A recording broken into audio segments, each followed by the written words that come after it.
No, please!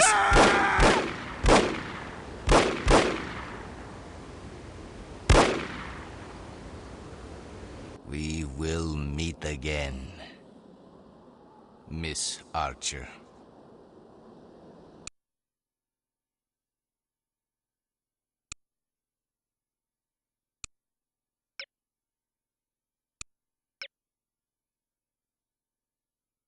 Needless to say, the Morocco assignment was an unmitigated disaster.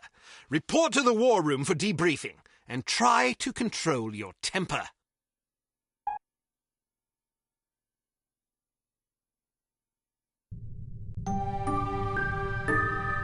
Well, I think we can classify Morocco as a complete disaster. I knew we were asking for trouble, sending a woman and a fossil like Lowry on an assignment like this. Let's not rush to judgment, shall we? Rush to judgment? I think the facts speak plainly enough.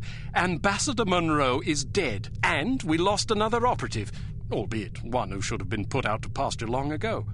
And all we have to show for it are a belligerent, overeducated captive who knows nothing of use, and Ms. Archer here, who has demonstrated an alarming lack of competence in the field.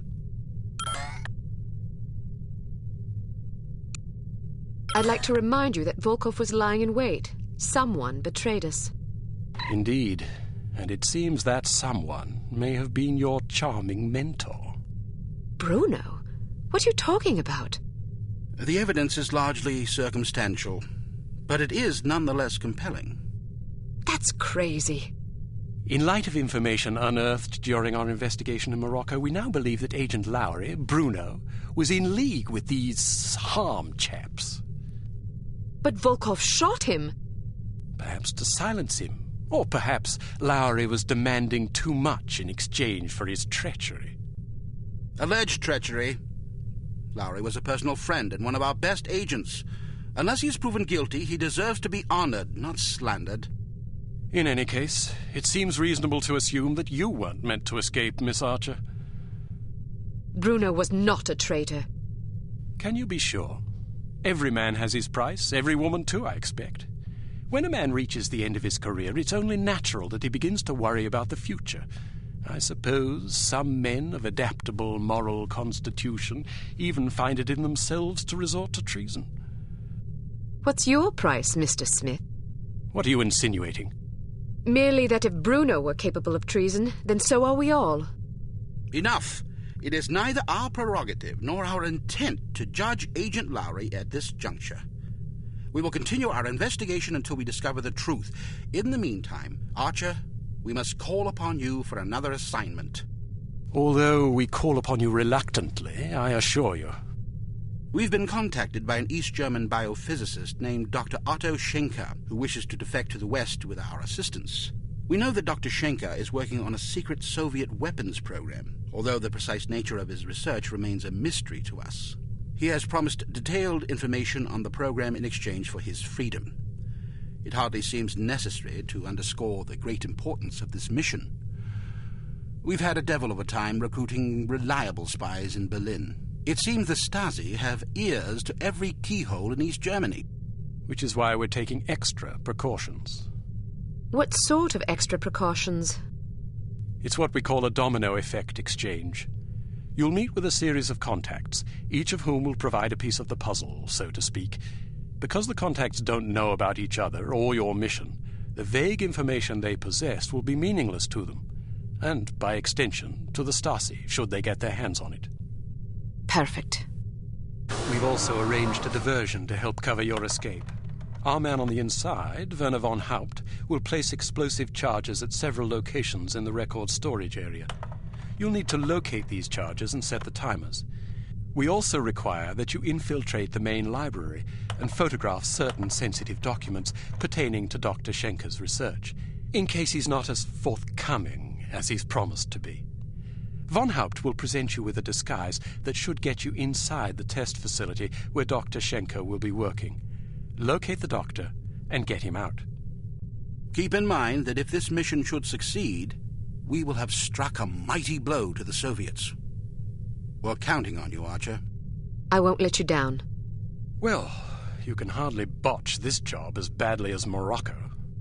You might want to stop by the training facility and test out the new gadgets the toy makers have prepared for you.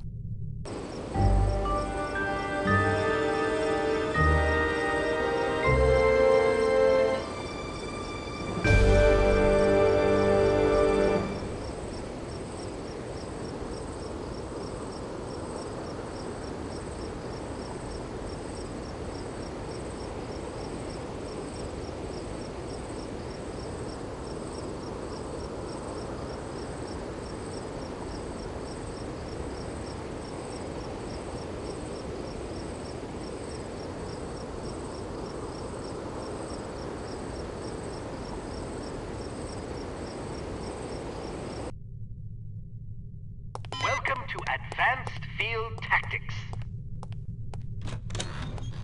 What appears to be a stylish pair of women's sunglasses is actually a multiple exposure spy camera with an adjustable zoom.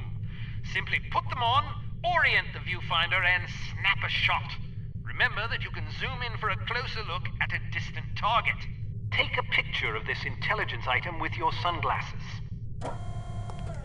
All right. Now, open the door to the next area. Unfortunately, this cigarette lighter is just an ordinary run-of-the-mill cigarette lighter. Still, it can be useful for providing light, starting fires, or lighting cigarettes. Use your cigarette lighter to light this piece of paper on... All right, now open the door to the next area. These relatively inconspicuous-looking lipsticks are actually powerful explosive devices that detonate on impact. Accustom yourself to the weight and explosion radius, and try not to blow yourself to smithereens.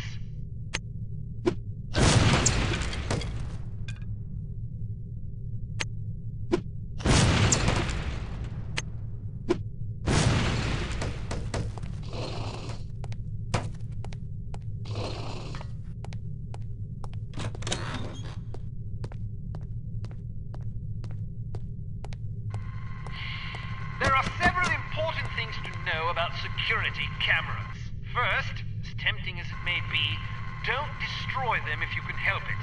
Whoever is monitoring the security system is likely to send someone to investigate or even sound an alarm if any of the cameras goes out. Instead, try to avoid them altogether. If the light on a camera starts flashing, it means you've been detected and the camera is attempting to focus on you. Duck out of sight before you're identified as a threat. If you're close enough to the camera, you'll actually hear it focusing. Listen for it to resume scanning before stepping back into view. Finally, make sure not to leave any bodies lying in view of a camera. That's just as bad as being spotted. All right, now open the door to the next area.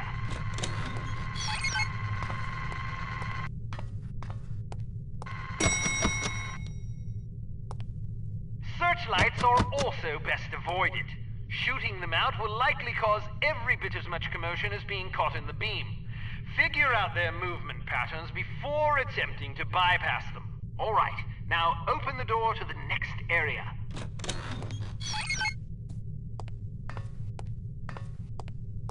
Excellent. Excellent.